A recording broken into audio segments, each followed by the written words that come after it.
The champagne cork popped with a sound like a gunshot, and I watched my husband kiss another woman. Not a quick, friendly peck. A real kiss, the kind that spoke of familiarity, of passion, of a relationship that had been going on for far longer than this single moment.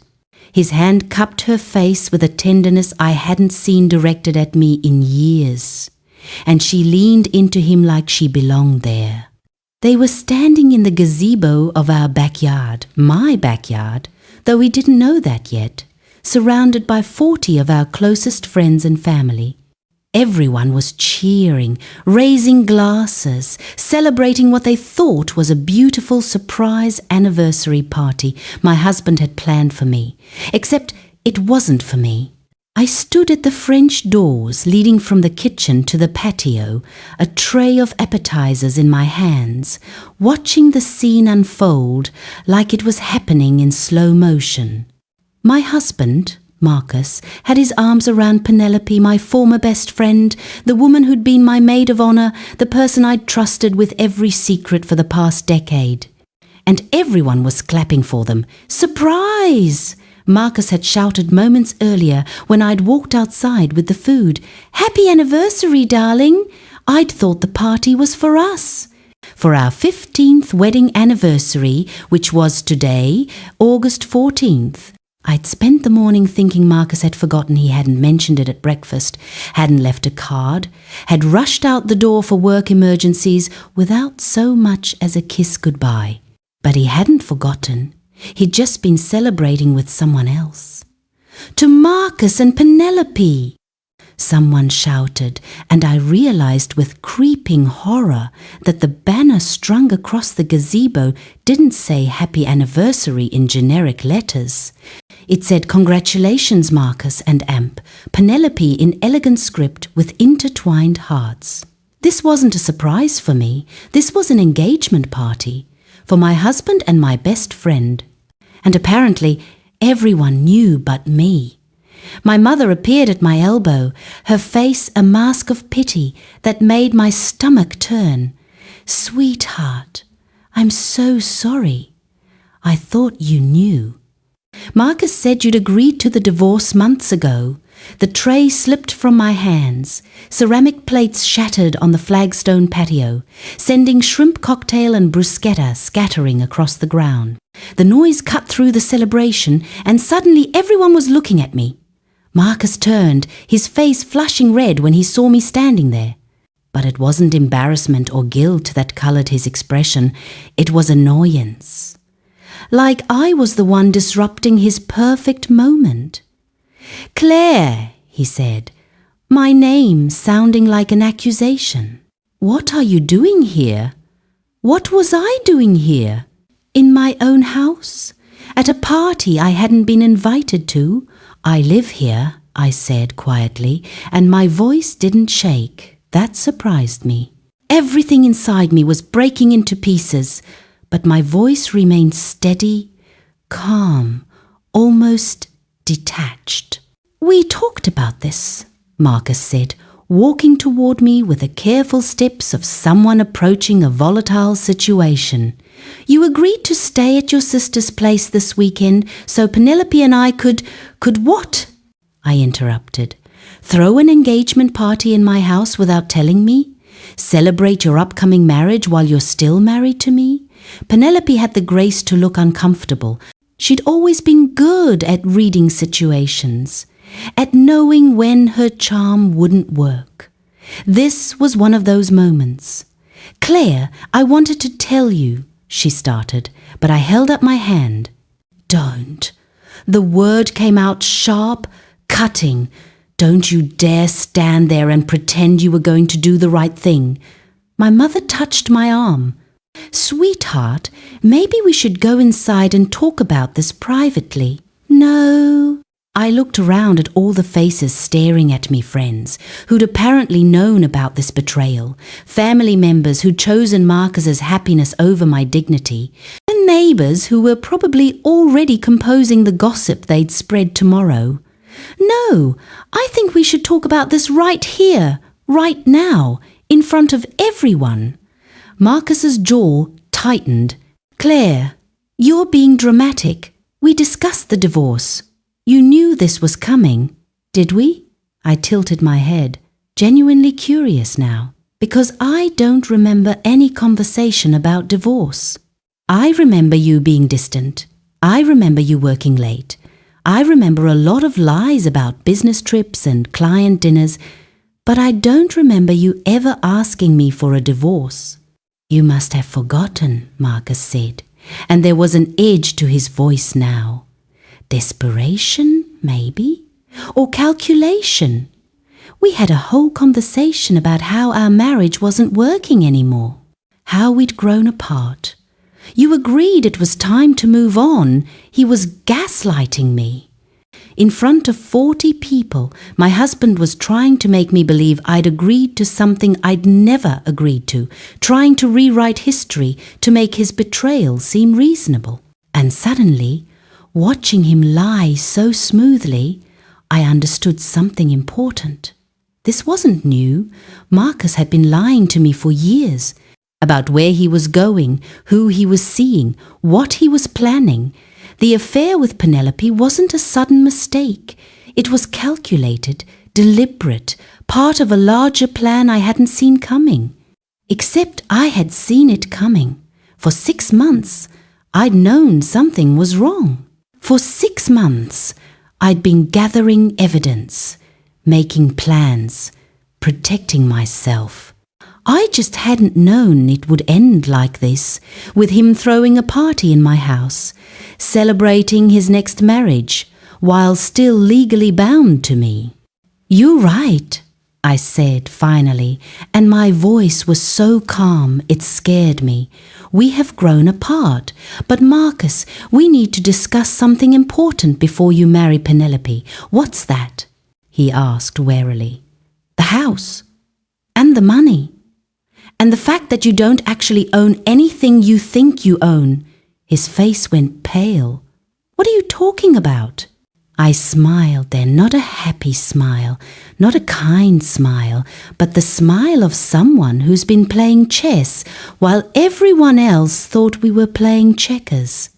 "I'm talking about the fact that you forgot our anniversary, Marcus, and I forgot to tell you that the house is in my name, just mine. As is the car you drive, the boat docked at the marina, and about 60% of the assets you've been telling Penelope you'll bring to your new marriage." The silence that followed was absolute. Someone's champagne glass slipped from their fingers and shattered on the patio, the sound echoing like an exclamation point. Marcus stared at me, comprehension slowly dawning in his eyes. "That's not possible. We bought this house together, did we? Or did my inheritance buy this house, and I graciously put your name on the deed as a gift for our 5th anniversary?" I paused, letting that sink in. "Actually, I didn't. Your name was never on the deed, Marcus. You just assumed it was because I let you make decisions about decorating and renovations. But legally, financially, this house has always been mine. You're lying. Am I?" I pulled my phone from my pocket, pulled up a PDF, and held it out to him. "Here's the deed. Notice how it says Claire Whitmore, not Claire and Marcus Whitmore, my maiden name, not my married name, because I bought this house 3 months before we got married, and I never changed the title." He took the phone with shaking hands, stared at the document, and I watched as his entire plan crumbled in real time. "This can't be happening," Penelope said, and she sounded genuinely distressed. "Marcus, you said the house was half yours. You said when you divorced Claire, you'd get half of everything." "I will," Marcus said, but there was no conviction in his voice now. "California is a community property state. Even if the house is in her name, I'm entitled to half its value in a divorce. Are you?"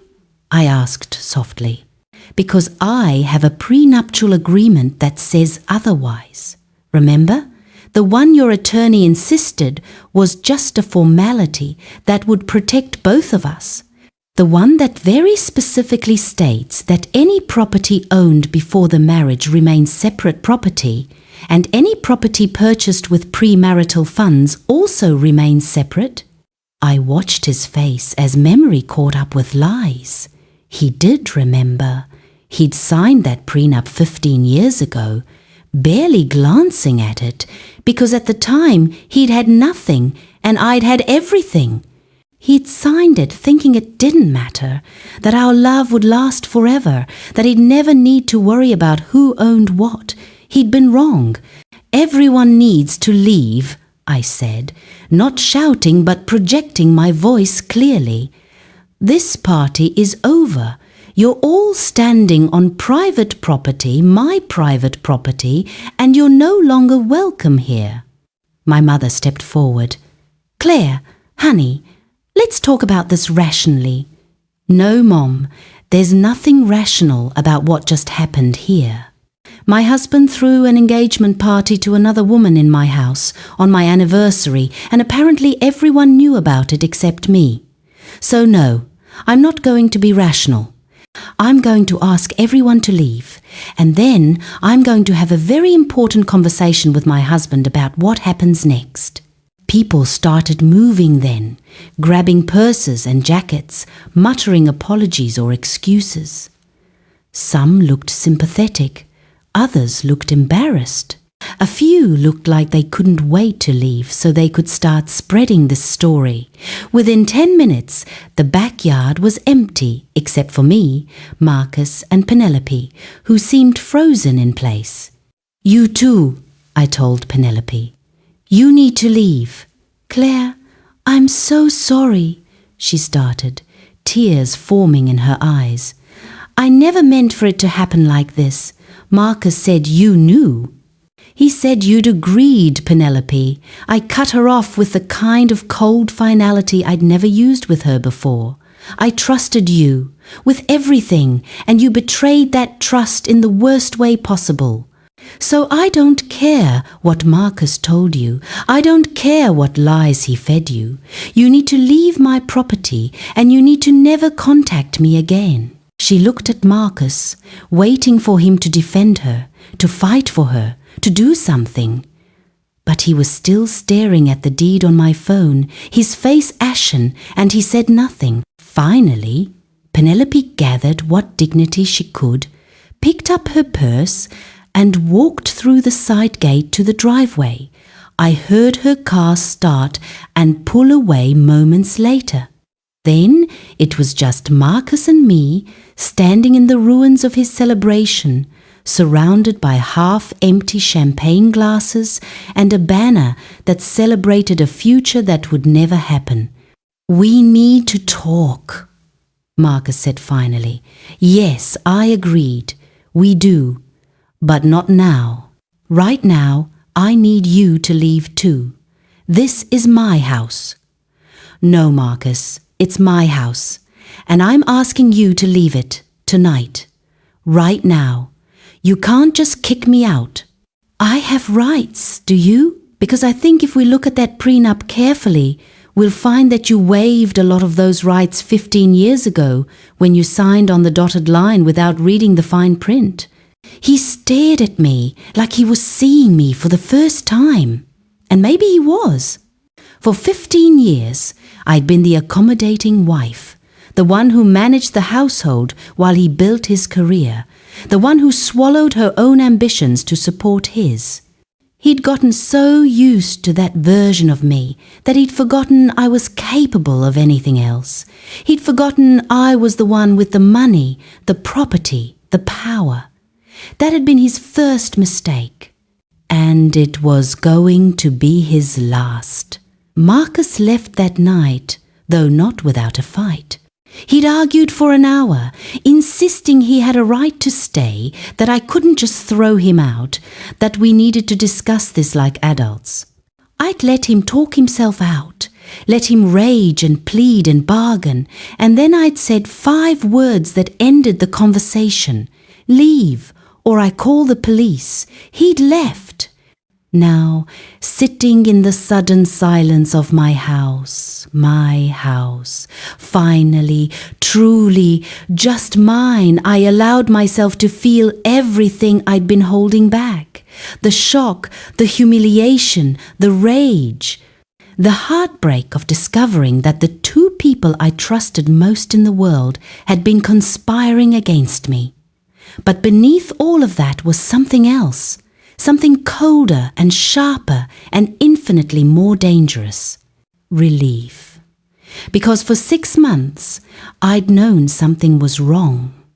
For 6 months, I'd been watching and waiting and gathering evidence.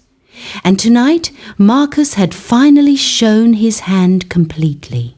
He'd revealed the full scope of his betrayal, his lies, his plans for our future that didn't include me. And in doing so, he'd given me exactly what I needed to destroy him. My phone rang. I glanced at the screen. My sister, Vanessa. She'd been at the party, had witnessed everything. I answered. "Are you okay?" she asked immediately. Surprisingly, yes. "Claire, I had no idea. Marcus told me he'd talked to you about the divorce. He said you were handling it amicably. If I'd known he was lying, I know, Nessa. It's not your fault. What are you going to do?" I looked around the living room, at the furniture Marcus had chosen, at the photographs on the walls that documented 15 years of a marriage that had apparently been a lie for at least half that time. "I'm going to hire the best divorce attorney in the state," I said, "and then I'm going to make sure Marcus understands exactly what he's lost." Vanessa was quiet for a moment. "You sound different? Scary different? Good. I should sound scary. Because I've been pretending to be someone I'm not for 15 years, and I'm done pretending. After hanging up with Vanessa, I poured myself a glass of wine, a bottle of the expensive Bordeaux Marcus had been saving for a special occasion, and sat down at my laptop. It was time to call in reinforcements. I'd been preparing for this moment, though I hadn't known exactly when it would come. 6 months ago, I'd started noticing the signs. Marcus coming home late, being secretive about his phone, taking unexpected business trips to places he'd never travelled for work before. I'd confronted him once, and he'd made me feel crazy for suspecting anything. "You're being paranoid," he'd said with just the right mix of concern and hurt. "Claire, I love you. Why would you think I'd cheat on you?" I'd believed him. Or rather, I'd wanted to believe him badly enough that I'd ignored my instincts. But then I'd found the credit card bill. It had arrived at the house, by mistake, a card in Marcus's name that I didn't know existed. The charges were revealing: expensive dinners for 2, hotel rooms, jewelry purchases from stores I'd never received gifts from. I'd photocopied every page before confronting him about it. That had been my first strategic move. Marcus had claimed it was a business expense account, that the dinners were client meetings, the hotels were for conferences. He'd been so convincing that I'd almost believed him again. Almost. Instead, I'd hired a private investigator. The PI's name was Calvin Reeves, and he'd come highly recommended by a colleague at the non-profit where I volunteered. He was expensive but thorough, and within 2 weeks he'd provided me with a comprehensive report about my husband's affair with Penelope. The affair had started 8 months ago at a charity gala we'd both attended.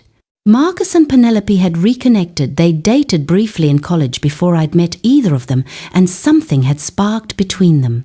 Within a month, they'd been meeting regularly. Within 3 months, they'd been discussing their future together. A future that involved divorcing me and taking half my assets to fund their new life. Calvin's report had included photographs, dated and time-stamped, of Marcus and Penelope together.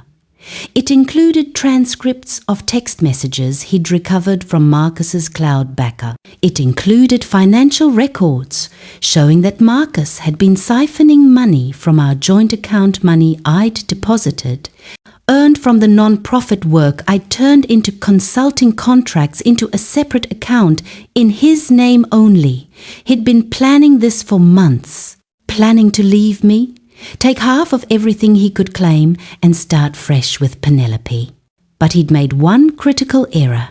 He'd assumed I was too trusting, too naive, too dependent on him to fight back.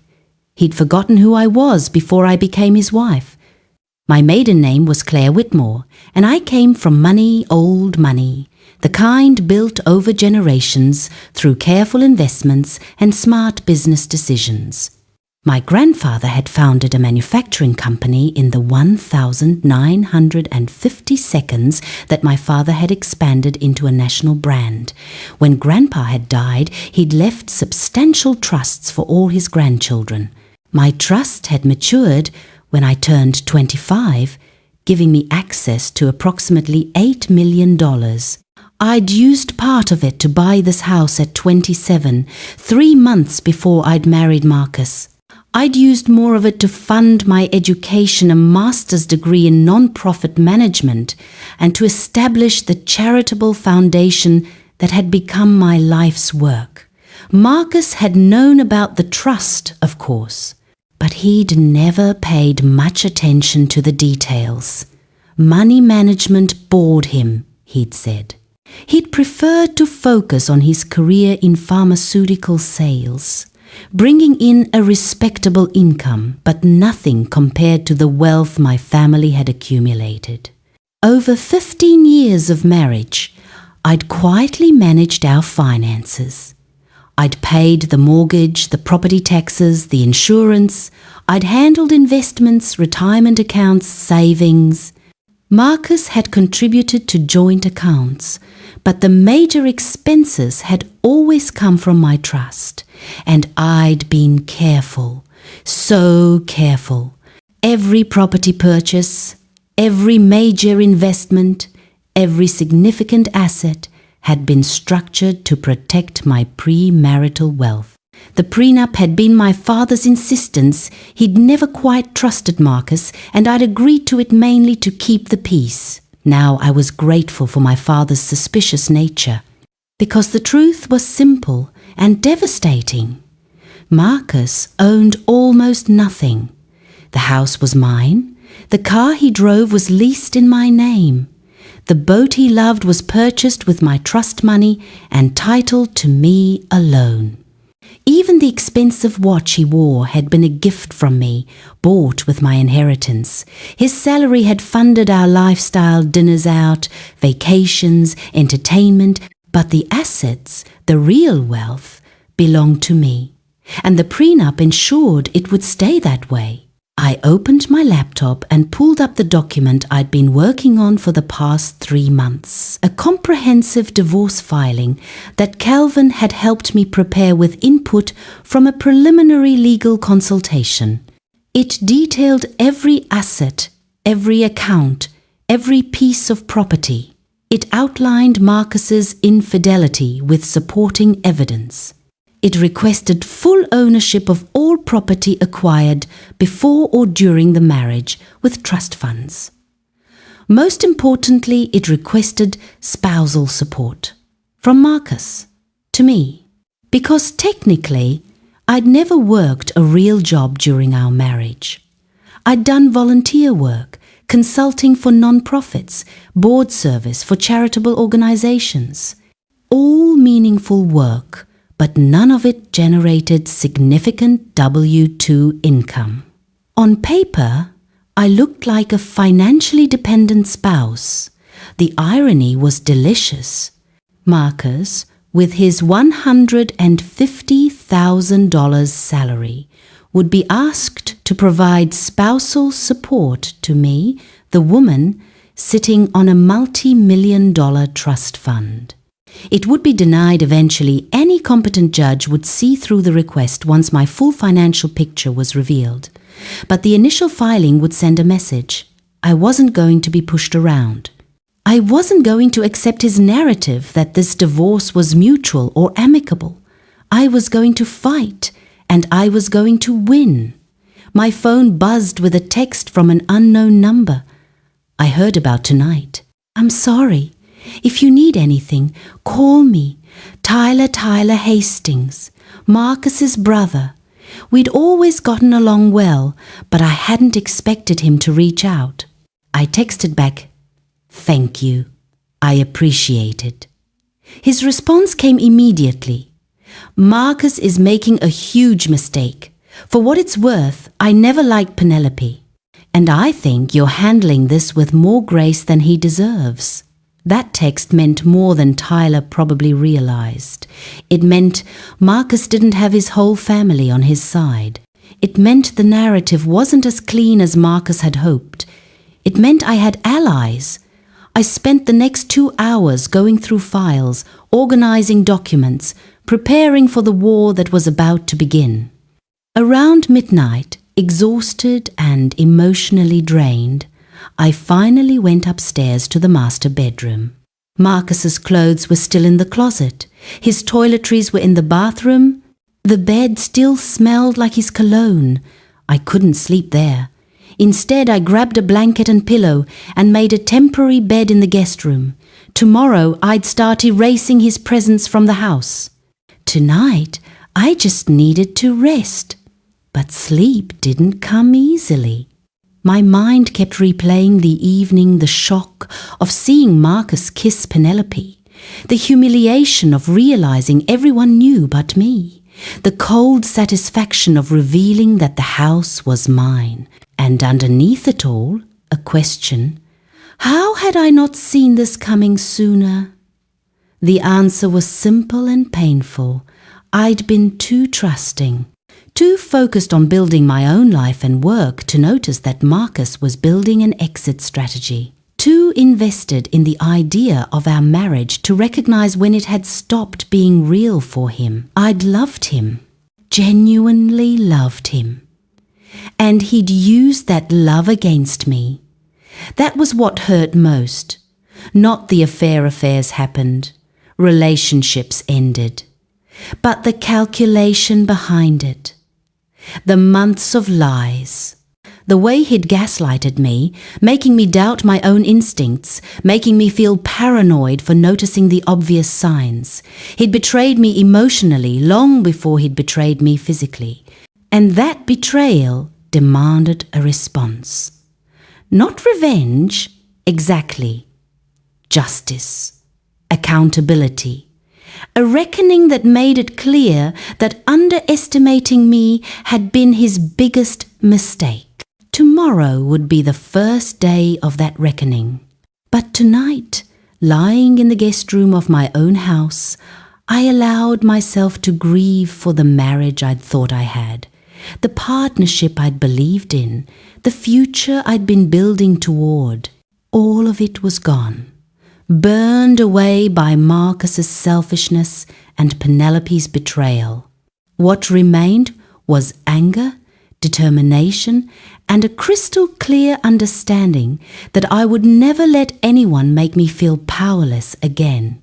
The woman Marcus had married, trusting, accommodating, willing to subordinate her own needs, that woman was gone. The woman who remained was about to remind everyone what happened when you betrayed a Whitmore. I woke at 6 a.m. to the sound of my phone ringing. The caller ID showed my attorney's office, or rather the attorney I'd consulted with 3 months ago when I'd first suspected something was deeply wrong with my marriage. Her name was Simone Blackwell, and she had a reputation for being absolutely ruthless in divorce proceedings. "Claire," she said when I answered, "I heard about last night. How are you holding up?" "You heard already?" Small circles. "One of your party guests called my assistant this morning, said I might want to reach out to you." She paused. "Do you want to move forward with filing?" This was it. The point of no return. Once I filed for divorce, Everything would become public, legal, irreversible. There would be no going back, no chance for reconciliation. Not that I wanted reconciliation with a man who'd thrown an engagement party to another woman in my house. Yes, I said, I want to file today. Good. Can you come to my office at 9? We'll go over everything one more time, then file electronically. Marcus will be served by end of day. Perfect. After hanging up, I showered and dressed carefully. Not the comfortable clothes I usually wore around the house, but a tailored suit, navy blue, expensive, the kind of outfit that commanded respect. If I was going to war, I was going to look like someone who expected to win. The face that looked back at me from the bathroom mirror was composed, even cold. My hazel eyes, usually warm and expressive, had taken on a hard glint. My dark auburn hair was pulled back in a severe bun. I looked like a stranger to myself. Good. The old Claire, the one who'd made excuses for Marcus's distance and believed his lies, was gone. This new version was exactly who I needed to be. At 8:30, I drove to Simone's office in downtown San Jose. The building was all glass and steel, the kind of place that housed expensive lawyers and successful businesses. I'd been here once before for our initial consultation, but today felt different. Today was real. Simone's office was on the 15th floor with windows overlooking the city. She was in her mid-40s, impeccably dressed in a charcoal suit, with silver-streaked black hair and an expression that suggested she suffered no fools. "Claire," she greeted me, shaking my hand firmly. "Let's get to work." We spent the next hour reviewing the divorce petition line by line. Simone had refined the document I'd drafted, making it even more comprehensive and damning. "I've included all the evidence from your PI," she said. "Photos, financial records, text messages. It's overwhelming. Any judge will see immediately that Marcus has been planning this affair and attempting to hide assets. What about the house? The house is absolutely yours. The deed is in your name only, purchased with premarital funds. The prenup explicitly states that property purchased with premarital assets remains separate. Marcus has no claim to it whatsoever. And the other assets? Same story. The car, the boat, the investment accounts, all funded by your trust, all titled to you alone or held in your name. Marcus's only real asset is his 401 Chi from work, which is worth about $200,000. That's legally his separate property since it was funded by his salary. What about spousal support? Simone smiled, the first genuine emotion I'd seen from her. That's where this gets interesting. Technically, you haven't had W-2 income during the marriage. Your consulting work with non-profits has been largely volunteer or modestly paid. On paper, you look like a financially dependent spouse, but I'm not remotely. But Marcus doesn't know the full extent of your trust, does he? I thought back over our marriage.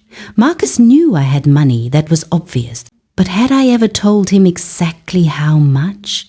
Had I ever showed him the trust documents, the investment statements, the full picture of my wealth? No, I realized.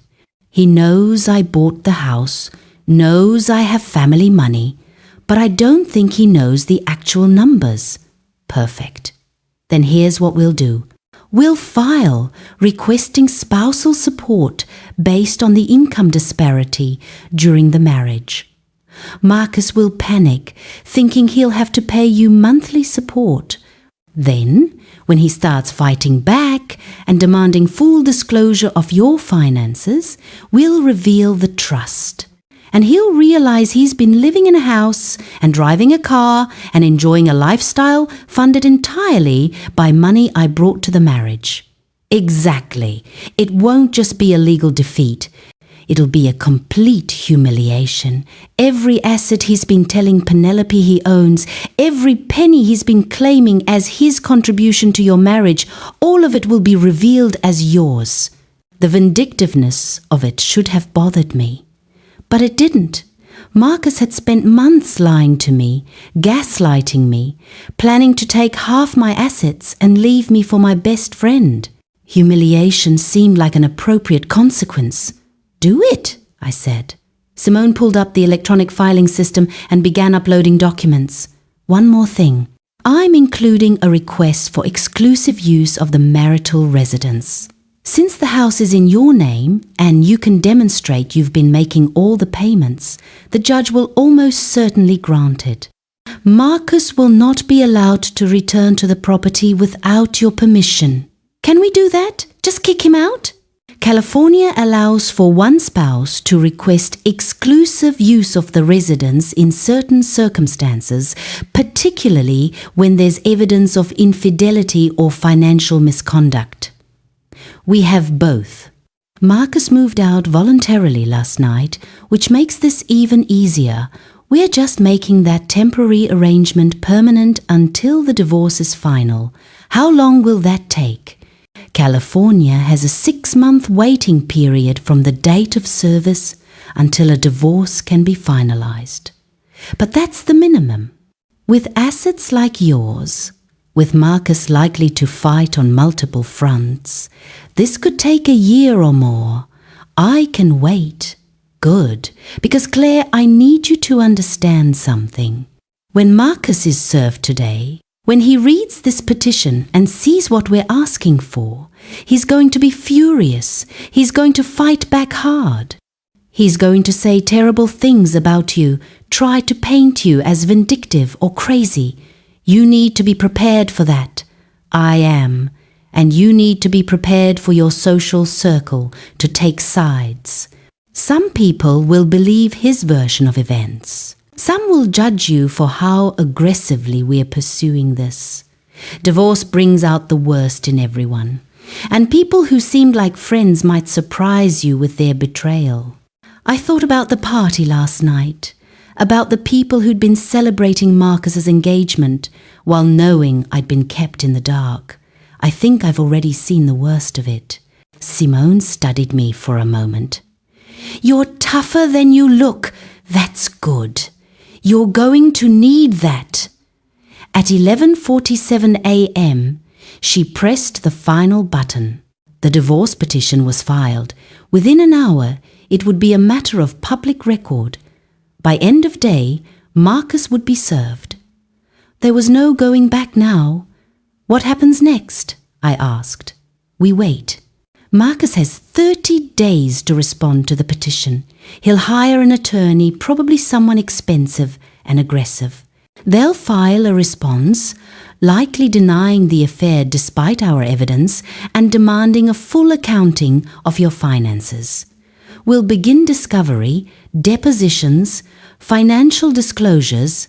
It'll be tedious and frustrating and expensive. But in the end, we'll win. How can you be so sure? Because the facts are on your side. The prenup is ironclad. Your assets are clearly documented as separate property. And we have overwhelming evidence of Marcus's misconduct. Short of him arguing that the prenup was signed under duress, which he can't prove because it wasn't he, has no winning argument. I stood to leave, shaking Simon's hand. Thank you for believing me, for taking this seriously. Claire, I've been doing this for 20 years. I can tell within 5 minutes of meeting someone whether their marriage is worth saving. Yours wasn't. Marcus is a narcissist who married you for your money and stayed for the lifestyle. You deserve better. Her words hit harder than I expected, not because they were cruel, but because they were true. And hearing someone else say it out loud made it real in a way it hadn't been before. I left Simone's office and drove aimlessly for a while, not ready to go home yet, not sure where else to go. Eventually, I found myself at the non-profits office where I'd been volunteering for the past 7 years. The organization, called Second Chances, helped women leaving difficult situations rebuild their lives. Domestic violence survivors, women escaping poverty, formerly incarcerated women trying to reintegrate into society. I'd started as a volunteer and eventually become a board member, using my trust fund to provide grants and programming support. The executive director, Keisha Washington, looked up in surprise when I walked in. "Claire, I didn't expect to see you today. I heard about everything." Of course she had. The non-profit world in the Bay Area was small and interconnected. News traveled fast. I needed somewhere to go, I admitted. Somewhere that felt normal. Keisha came around her desk and hugged me, a real hug, warm and genuine and exactly what I needed. "I'm so sorry. Marcus always seemed so perfect for you. He was good at seeming perfect. The reality was very different. Do you want to talk about it?" I told her everything. The affair, the engagement party, the discovery that everyone had known but me. Keisha listened without judgment, occasionally making sympathetic sounds, but mostly just letting me talk. "What are you going to do?" she asked when I finished. "I filed for divorce this morning, and I'm going to make sure Marcus understands exactly what he's lost." That sounds like revenge. Maybe it is. But Keisha, he gaslighted me for months. Made me feel crazy for noticing the obvious signs. Planned to take half my assets and leave me for my best friend. Don't I deserve some justice? Justice and revenge aren't always the same thing. They feel the same right now. Keisha was quiet for a moment, then said something unexpected. "You know, we have an opening on our staff. Executive Director of Development. It would mean fundraising, grant writing, donor relations, all things you're already doing as a volunteer. The salary isn't huge, maybe $85,000, but it would give you something meaningful to focus on while the divorce plays out. You're offering me a job? I'm saying that sometimes the best revenge is building a life so good that you forget you needed revenge at all. Marcus thinks you're financially dependent on him, right? That you've been a housewife playing at charity work? That's definitely how he sees it. Then prove him wrong. Build a career. Show him and everyone else that you were never dependent on him at all. The idea took root immediately. Yes. A real job with real responsibilities. Making a real difference. Not just volunteering or consulting, but actually building something. When would I start? Whenever you're ready. But Claire, be sure this is what you want. Don't take the job just to spite Marcus. I'm not. I'm taking it because I've been drifting for 15 years, defining myself by my marriage instead of my own work. That ends now. Keisha smiled. Then, welcome to Second Chances. Seems appropriate, given everything. I spent the rest of the afternoon at the non-profit, meeting with Keisha's team, reviewing the job responsibilities, getting excited about something for the first time in months. It felt good to have a purpose beyond just surviving my divorce. Around 4 p.m. my phone rang. "Marcus." I almost didn't answer, but curiosity won. "You had me served at work," he said without preamble. His voice was tight with barely controlled rage, in front of my colleagues. A process server walked into my office and handed me divorce papers. "I filed this morning. I didn't control when or where you'd be served. This petition is insane, Claire. Spousal support? You're demanding I pay you spousal support? I haven't had significant income during our marriage.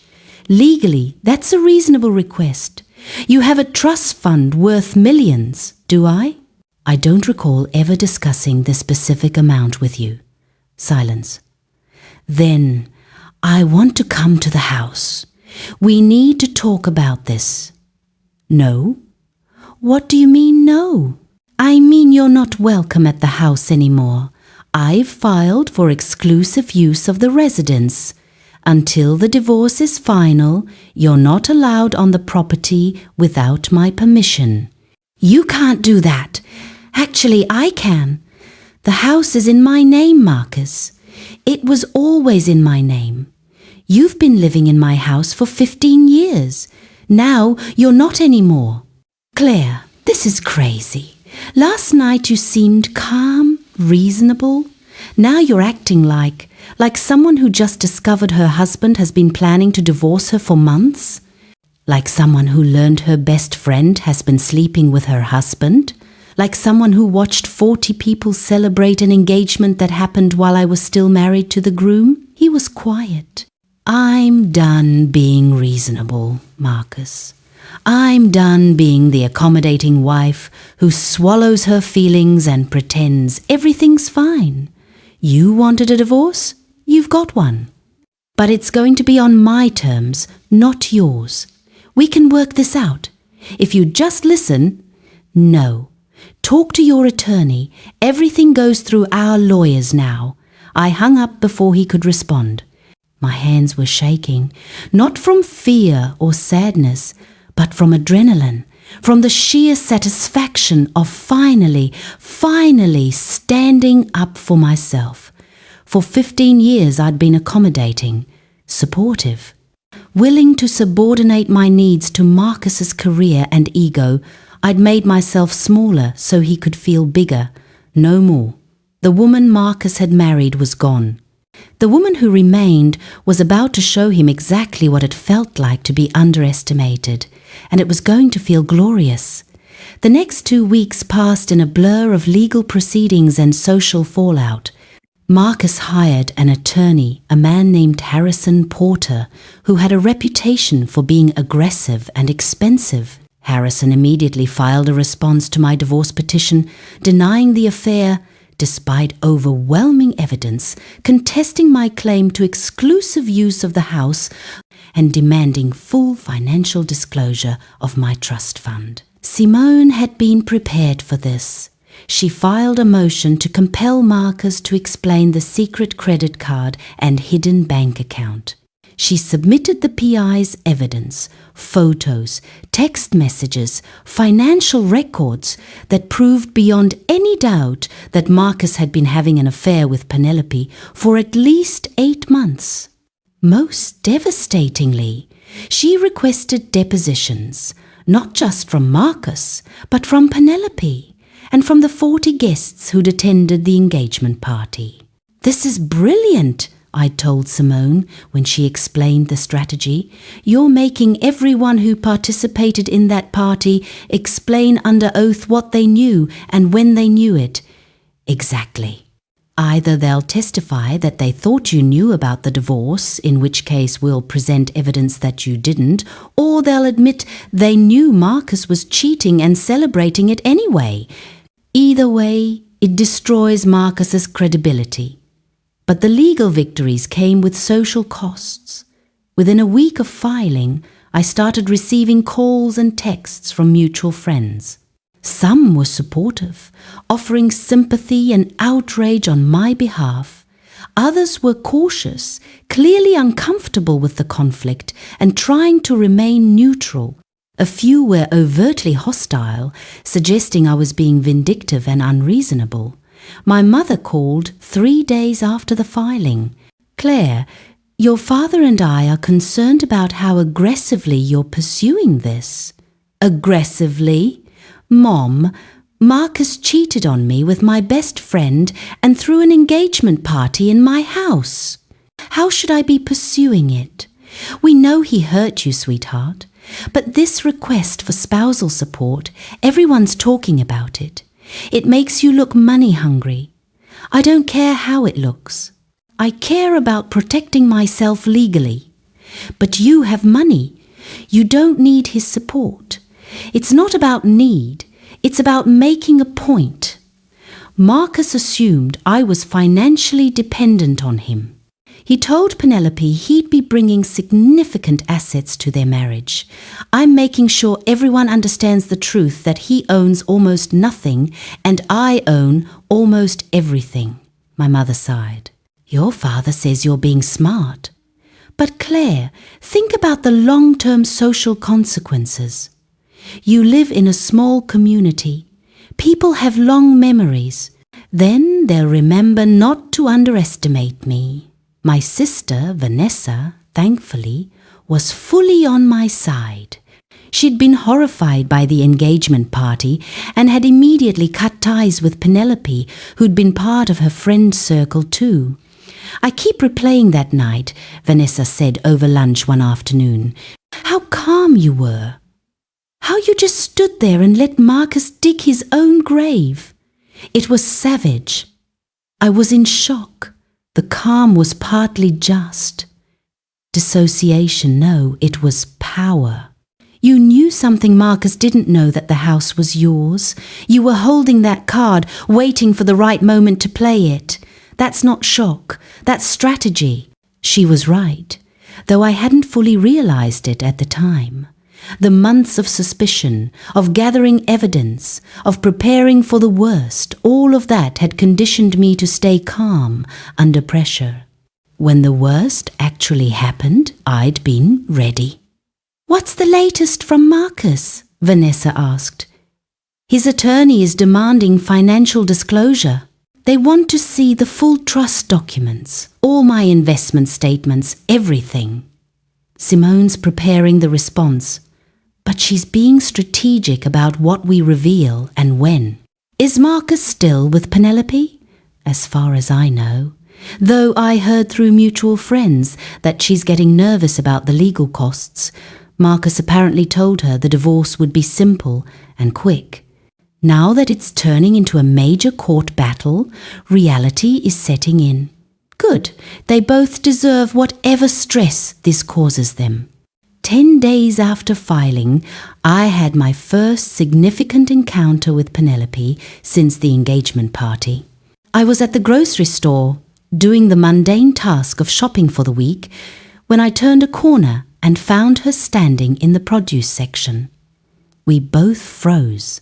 Penelope looked terrible dark circles under her eyes, hair less perfectly styled than usual, none of the polished confidence I'd always associated with her. Claire, she said quietly, I've been wanting to talk to you. We have nothing to talk about. Please, just 5 minutes. I owe you an explanation. You don't owe me an explanation. You owe me an apology, but I don't want one from you. Apologies are for people who made mistakes. What you did was calculated. It didn't start out that way. Marcus and I, we just reconnected at that gala and we started talking and things just happened. Things just happened. Penelope, you were at my house for dinners. You were my friend. We talked about our lives, our problems.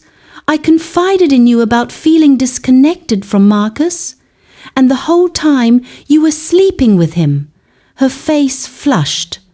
I know it was terrible. But Claire, you have to understand, Marcus said your marriage was over. He said you'd agreed to divorce, but were waiting for the right time to announce it. And you believed him? Why wouldn't I? He seemed sincere. He was planning a future with me. Why would he lie about being divorced? Because that's what cheaters do, Penelope. They lie.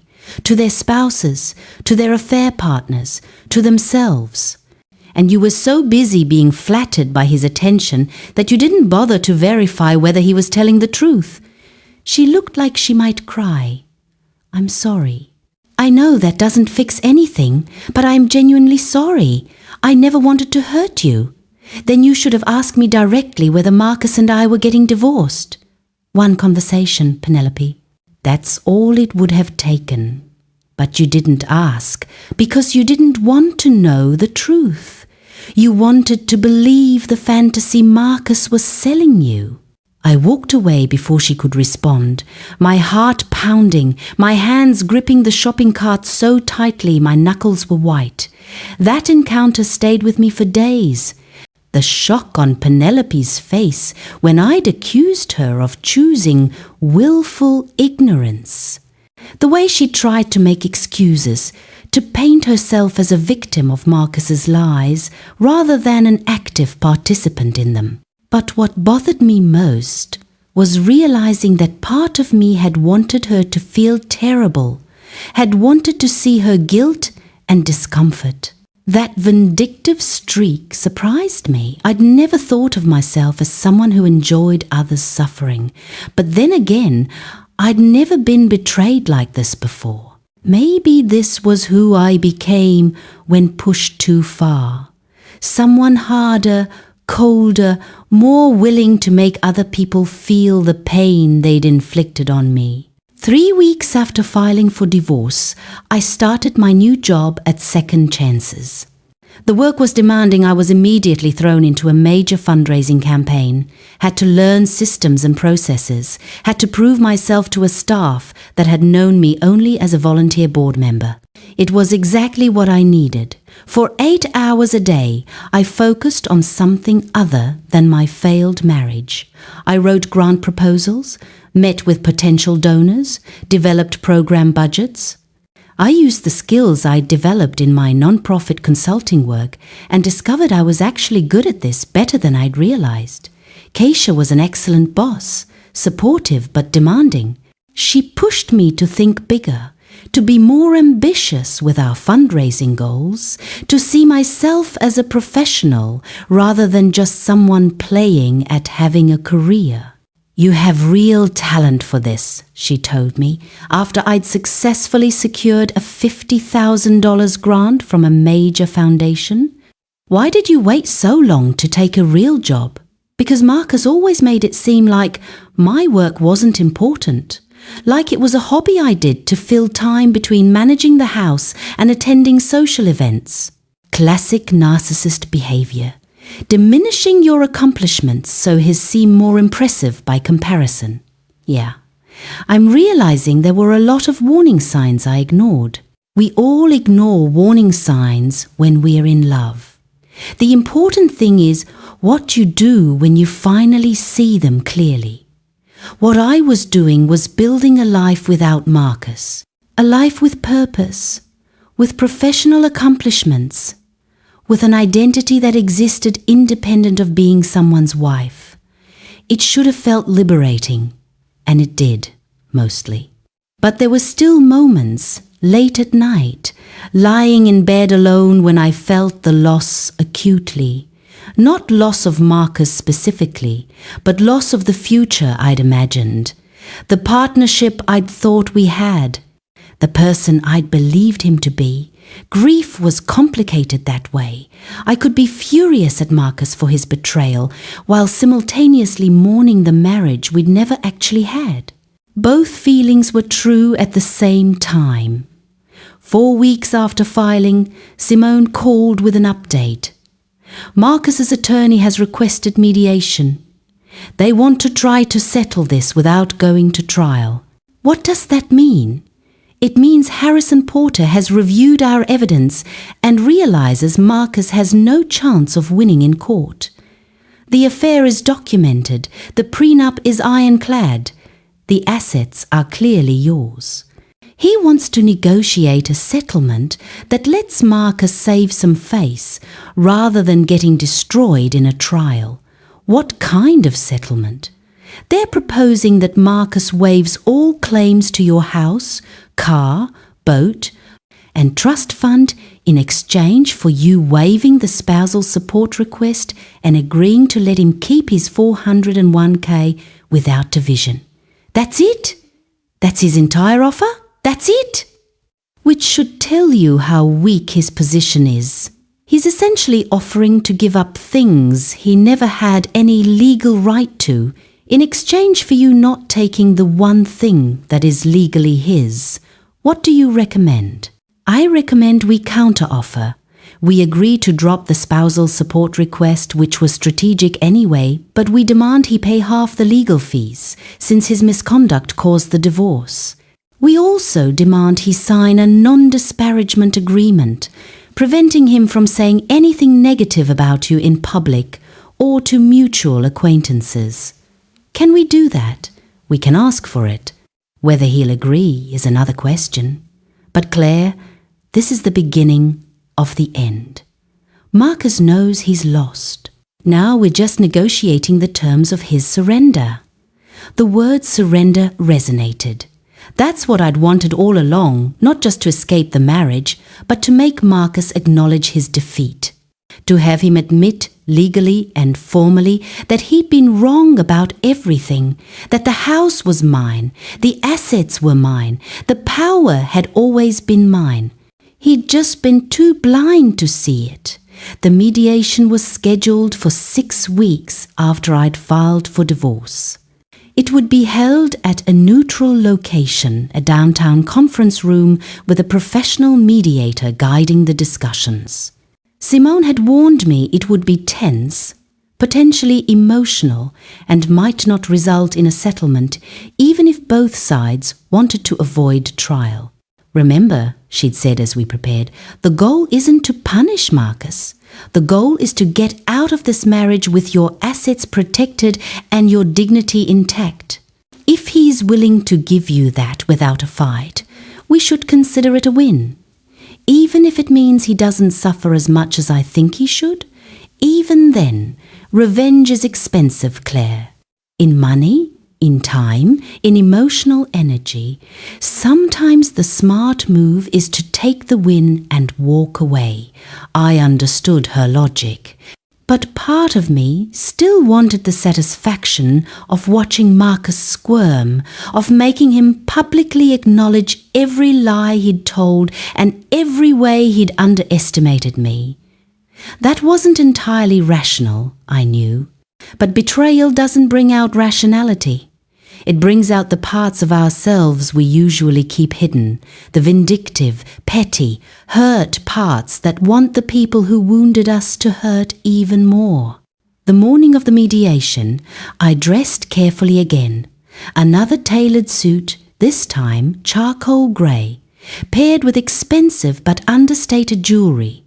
I wanted to look successful, confident, completely unbothered by Marcus's presence. Even if that was a lie, Simone met me in the lobby of the building where the mediation would be held. Ready? As I'll ever be. Remember, stay calm. Don't engage directly with Marcus. Let me do most of the talking. This is a business negotiation, not a therapy session. The conference room was generic and corporate long table, uncomfortable chairs, bland artwork on the walls. The mediator, a woman named Patricia Fernandez, greeted us warmly but professionally. Marcus was already there with Harrison Porter. This was the first time I'd seen him since the engagement party, and I was struck by how much he'd changed in 6 weeks. He looked tired, stressed, older somehow. The confident man who'd been kissing Penelope in my backyard had been replaced by someone who clearly understood he'd made a terrible miscalculation. Our eyes met briefly. I kept my expression neutral, gave nothing away. He looked away first. Small victory, but I'd take it. Patricia explained the mediation process. Each side would present their position. We'd discuss areas of agreement and disagreement, and hopefully find a settlement both parties could live with. Harrison spoke first, laying out Marcus's position. He acknowledged the affair, couldn't really deny it with all our evidence, claimed it was a mistake Marcus deeply regretted, and argued that both parties should be able to walk away from the marriage with dignity and minimal financial damage. My client is willing to waive all claims to the house, the vehicle, the boat, and the trust fund, Harrison said. In exchange, we ask that Mrs. Whitmore, he used my maiden name deliberately, I noticed, drop her request for spousal support and agree that my client's $401k remains his separate property. Simone responded coolly. My client is willing to drop the spousal support request, which was always more symbolic than practical. However, we have counter-demands. First, Mr. Whitmore must pay 50% of all legal fees incurred in this divorce, since his misconduct necessitated these proceedings. Second, he must sign a non-disparagement agreement preventing him from making any negative statements about Miss Whitmore to mutual acquaintances, family members, or in any public forum. Harrison frowned. Legal fees are typically split in divorce proceedings. There's no precedent for one party paying more unless the other party is genuinely indigent. There's also no precedent for throwing an engagement party to your mistress in your wife's house while still legally married. My client has incurred significant legal expenses because your client chose to humiliate her publicly rather than ending their marriage with dignity. The party was unfortunate, the party was calculated cruelty, and the legal fees are Miss Whitmore's way of ensuring your client pays a tangible cost for that cruelty. Patricia intervened. Let's table the legal fees question for now and discuss the non-disparagement agreement. Mr. Porter, what's your client's objection to that? It's overly broad and restrictive. It would prevent my client from even discussing his marriage with family members or close friends. Then we'll narrow the scope, Simone said. The agreement will specifically prevent Mr. Whitmore from making false or misleading statements about the divorce, about Miss Whitmore's character, or about the circumstances that led to the marriage ending. He's free to discuss his feelings with his therapist or immediate family. He's not free to tell people that Miss Whitmore was an unreasonable spouse who refused to grant him a reasonable divorce. Harrison glanced at Marcus, who nodded slightly.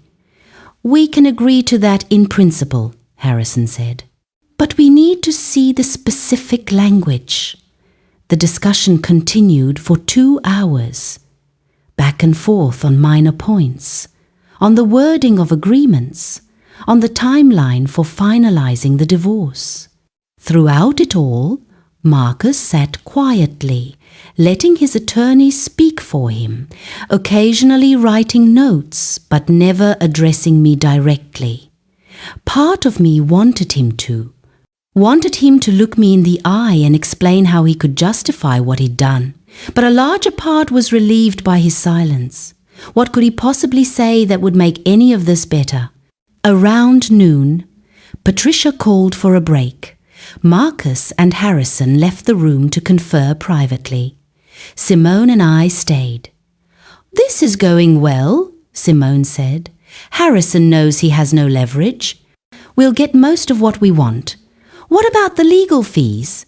That's the sticking point. Marcus doesn't want to admit publicly that he should bear more of the financial burden. It would be an acknowledgement of wrongdoing beyond just the affair. But he did wrong beyond just the affair. He gaslit me for months. He planned to steal half my assets. He celebrated leaving me in the house I own. I know, and we'll make that case. But Claire, you need to decide how important the legal fees are to you. Is it worth dragging this out for months over what will amount to maybe $30,000 or $40,000? Money you don't actually need? She was right.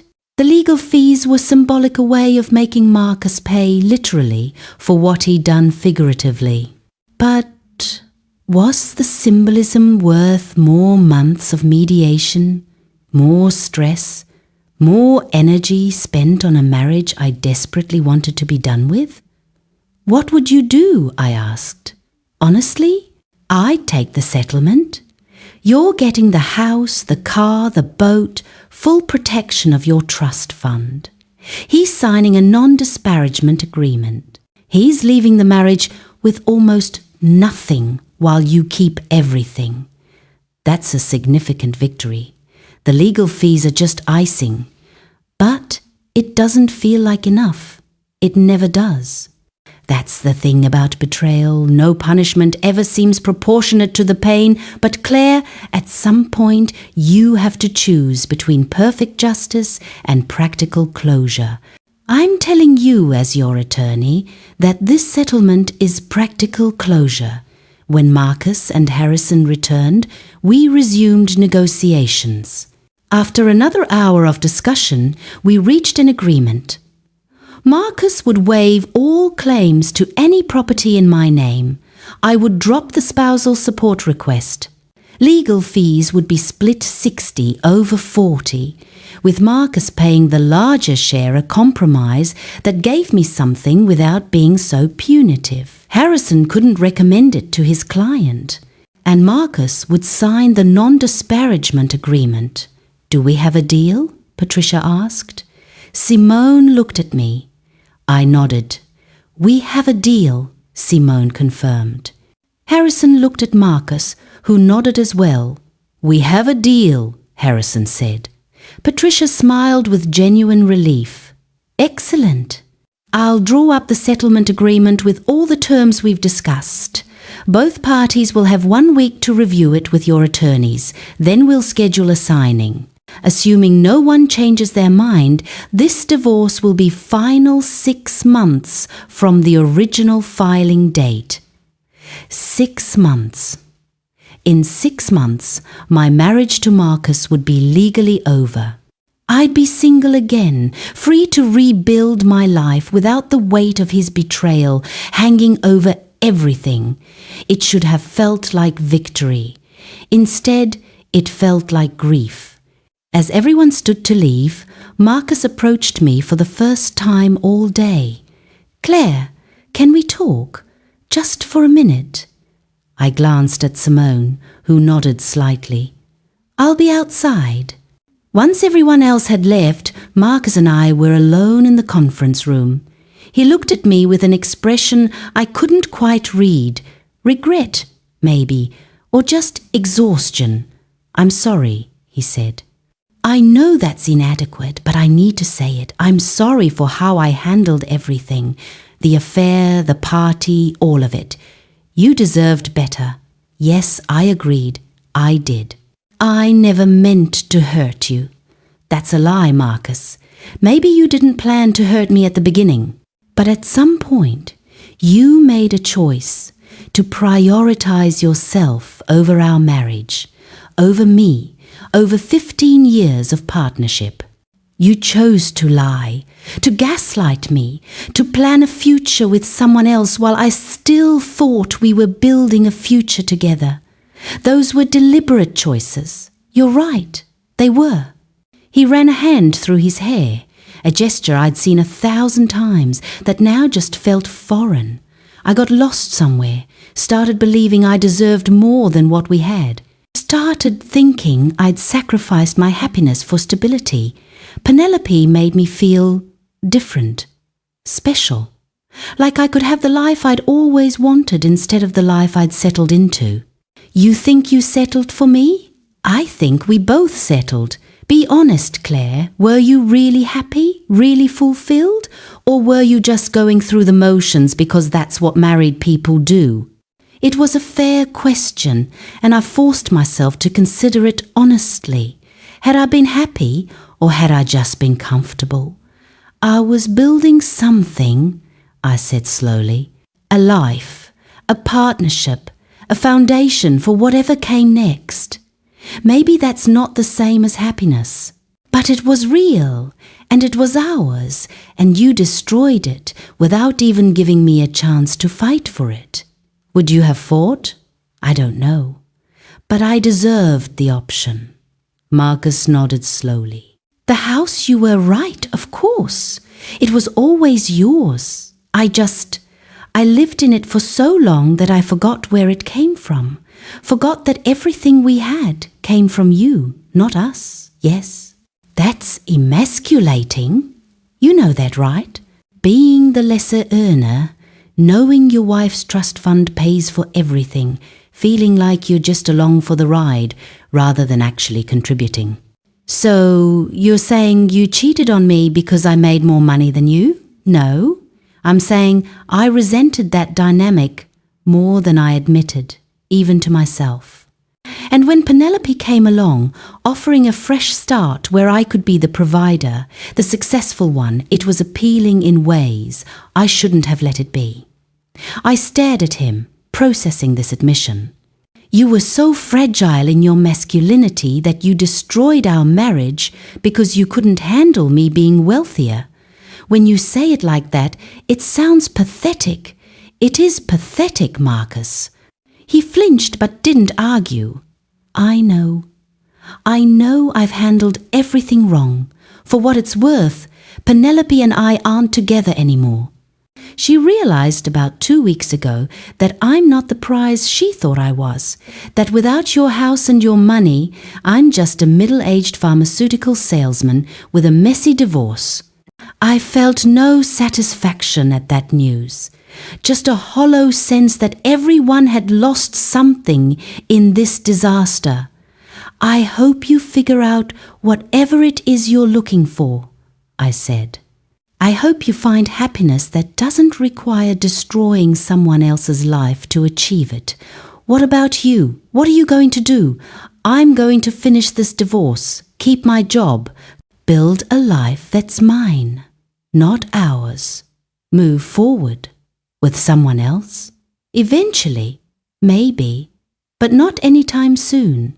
I need time to remember who I am when I'm not defining myself by being your wife. Marcus looked like he wanted to say more, but I'd reached my limit for this conversation. 15 years of marriage couldn't be summarized or resolved in a conference room after a mediation session. Some things just had to end, messy and incomplete. "Goodbye, Marcus," I said, and walked out before he could respond. Simone was waiting in the hallway. She took one look at my face and asked, "Are you okay?" "No, but I will be." "That's the right answer. Come on, I'm buying you lunch." "You've earned it." Over lunch at an expensive restaurant paid for by Simone's firm, she insisted we reviewed the settlement terms one more time. "You're getting everything you wanted," Simone said.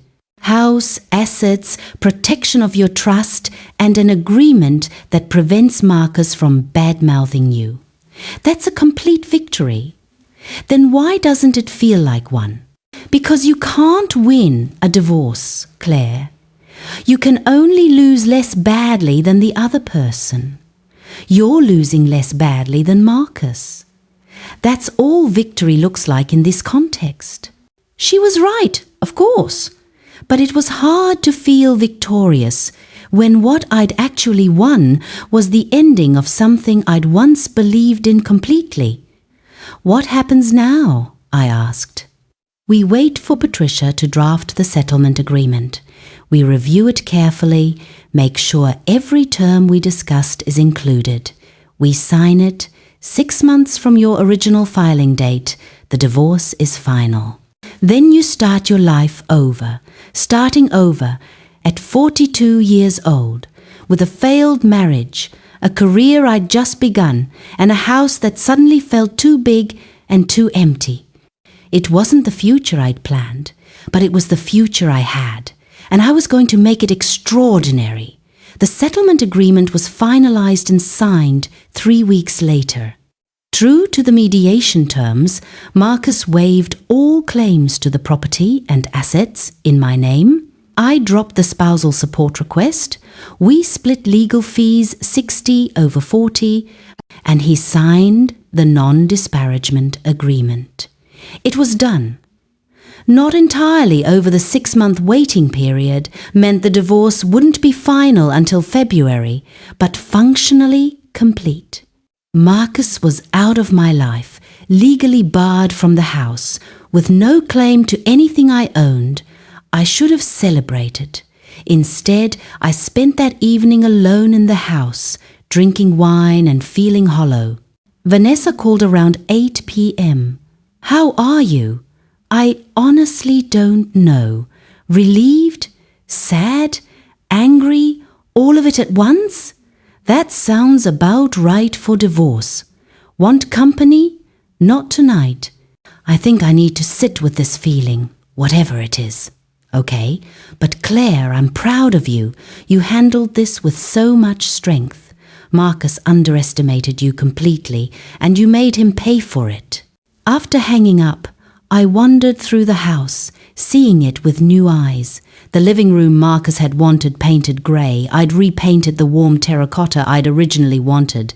The media room he'd insisted we needed, I'd converted to a proper home office for my non-profit work. The master bedroom that still smelled like his cologne I'd completely redecorate, erasing every trace of him. This was my house. It had always been my house. But now it would finally feel like mine. Over the next few months, I threw myself into making that transformation real. I hired painters, bought new furniture, rearranged rooms to suit my preferences rather than Marcus's. I kept some pieces that I genuinely liked and donated everything else to charity. Slowly, the house stopped feeling like a place Marcus had lived and started feeling like my home. Work at Second Chances became increasingly central to my life. The fundraising campaign I'd been leading exceeded our goals, bringing in over $400,000 in new funding. We were able to expand our programming, hire additional staff, serve more women who desperately needed our help. Keisha was thrilled. "You've transformed our development operation. I don't know how we ever managed without you. You managed fine. I just brought structure and connections. You brought vision. You see possibilities I never saw. We should talk about your future here."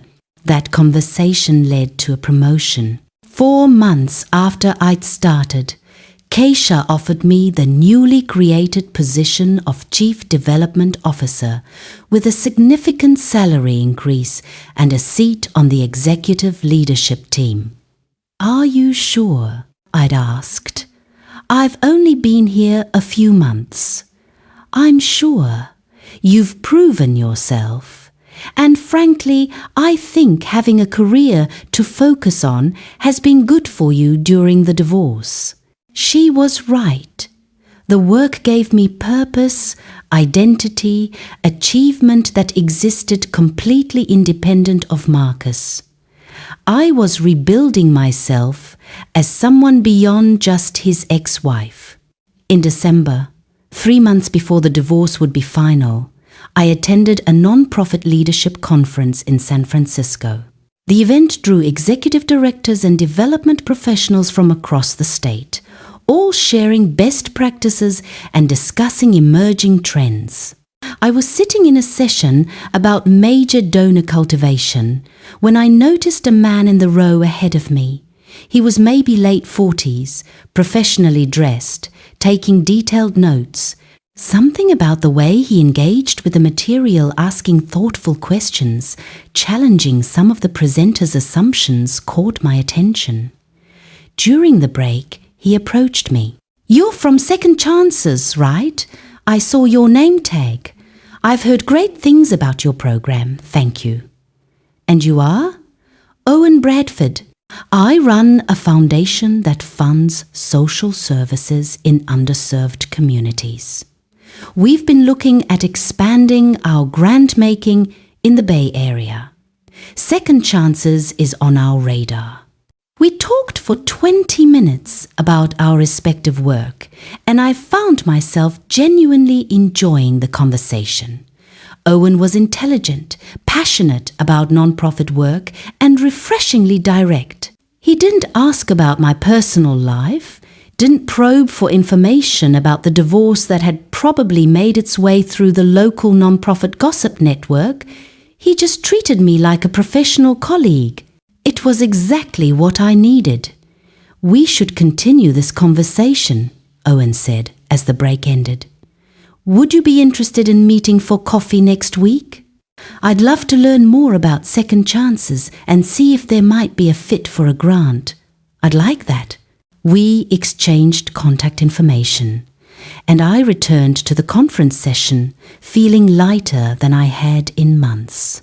Not because I was attracted to Owen, though he was objectively good-looking, but because I'd just had an entire conversation where my value came from my professional expertise, not my failed marriage. That evening, I called Vanessa from my hotel room. "I met someone," I said. "What? Already?" "Claire, it's only been 6 months." "Not like that. At least, I don't think so." "He runs a foundation. We might do a grant partnership. But you're interested." Was I? I examined my feelings carefully. I'm interested in feeling like a person again, instead of just a wounded ex-wife. If Owen is part of that, then yes, I'm interested. Be careful. You're vulnerable right now. Don't rush into something just because it feels good to be seen as someone other than Marcus's discarded wife. I won't. But Vanessa, I can't put my life on hold forever. At some point, I need to start moving forward. Not forgetting what happened, but not letting it define everything either. You're right. I just don't want to see you hurt again. Neither do I. But I can't protect myself from all possible hurt by never taking any risks. That's not living. I met Owen for coffee the following Tuesday. We talked for 2 hours about non-profit work, funding strategies, and the challenges of measuring social impact. It was engaging, intellectually stimulating, and completely professional. At the end, Owen said, "I'm going to recommend Second Chances for a $75,000 grant. Our board meets next month, but I don't anticipate any issues." "That's wonderful." "Thank you. And Claire, would you be interested in having dinner sometime?" "Not a business dinner, just dinner." I'd been expecting this. Had been preparing my response since he'd asked for coffee. "I'm going through a divorce," I said honestly. "It's not final yet, and I'm not sure I'm ready to date anyone." "That's fair, but the offer stands. When you're ready, if you're ever ready, I'd like to take you to dinner." "Thank you. I'll keep that in mind." I left the coffee shop feeling conflicted. Part of me wanted to say yes, wanted to explore the possibility of connection with someone who seemed genuinely kind and interesting. But another part warned that it was too soon, that I hadn't healed enough, that getting involved with someone new while still legally married to Marcus was asking for complications. In the end, I decided to wait. Owen's grant came through in January, providing crucial funding for Second Chances. We maintained a professional relationship, cordial and friendly, but nothing more. He never pushed, never made me uncomfortable, just stayed present as someone who clearly would be interested if circumstances were different. February arrived, marking 6 months since I'd filed for divorce. On February 14th, Valentine's Day, ironically my marriage to Marcus officially ended. Simone called with the news at 9 a.m. "It's done," she said. "The court has finalized your divorce. You're officially single again. How do I feel about that? How do you feel about it?" I thought about it honestly. Free, sad, ready to move on. All of those things, that's normal. Divorce is complicated. Even when it's absolutely the right decision, give yourself time to process everything. After hanging up, I sat at my desk at Second Chances, staring at nothing in particular. 15 years of marriage, gone, legally dissolved. Marcus and I were now nothing but former spouses, our lives completely separate. It was what I'd wanted, what I'd fought for, what I'd needed. So why did it hurt? Keisha knocked on my door. Are you okay? You look like you've had bad news. Not bad news, just to final news. My divorce was finalized today. Oh, Claire, I'm sorry. I know it's what you wanted, but endings are still hard. Yeah, they are. Take the rest of the day off. Go home, process, do whatever you need to do. I drove home in a daze, not quite sure what I was feeling. The house, my house, now more clearly than ever, welcomed me with late afternoon sunlight, streaming through windows I'd had cleaned just last week. The rooms I'd redecorated looked beautiful, exactly how I'd wanted them. This was my space, my sanctuary, the physical representation of everything I'd fought to protect. And yet, walking through it alone, I felt the absence of partnership. Not Marcus specifically, I didn't miss him. But I missed having someone to come home to, someone to share dinner with, someone whose presence made the house feel less empty.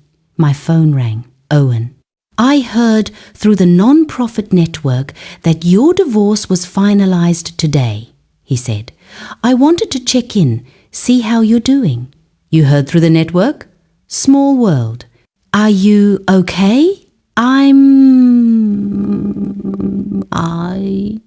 don't know what I am. Do you want company? I could bring dinner, we could talk. I could just sit there quietly if that's more helpful. The offer was tempting, but I recognized it for what it was, a vulnerability moment where comfort from someone kind could easily turn into something I wasn't ready for. That's sweet, Owen, but I think I need to be alone tonight. I understand. But Claire, the dinner invitation is still open. When you're ready, no pressure, no timeline. Thank you. I'll let you know. I spent that evening alone, mourning the end of my marriage in the way I hadn't let myself mourn before. I cried real, ugly, cathartic crying that I'd been holding back for months. I looked at old photos from the early years when Marcus and I had been genuinely happy. I acknowledged the loss of what I'd hoped we could be, even as I recognized the reality of what we'd become. By midnight, I felt emptied out, like I'd finally purged all the grief and anger and confusion that had been building since that night 6 months ago when I'd watched Marcus kiss Penelope in my backyard. I was done grieving, done being angry, done letting Marcus occupy space in my head and heart. Tomorrow, I'd start fully rebuilding. Tonight, I just needed to accept that something was over and I'd survived its ending. That was enough. Spring arrived, bringing with it a sense of renewal that felt almost too on the nose. The garden at my house bloomed with flowers I'd planted after Marcus left bright tulips and daffodils that represented a new beginning. I'd been officially divorced for 2 months, and the sting was starting to fade. Not gone entirely. I still had moments of anger when I thought about the betrayal.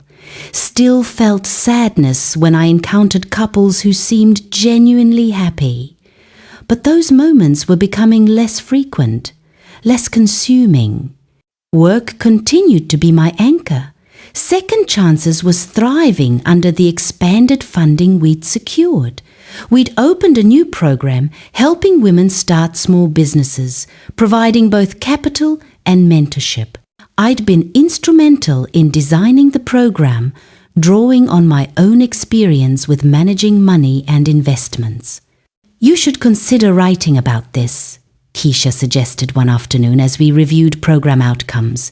Your story woman builds career after divorce, uses her experience to help other women rebuild. It's powerful. People would want to hear it.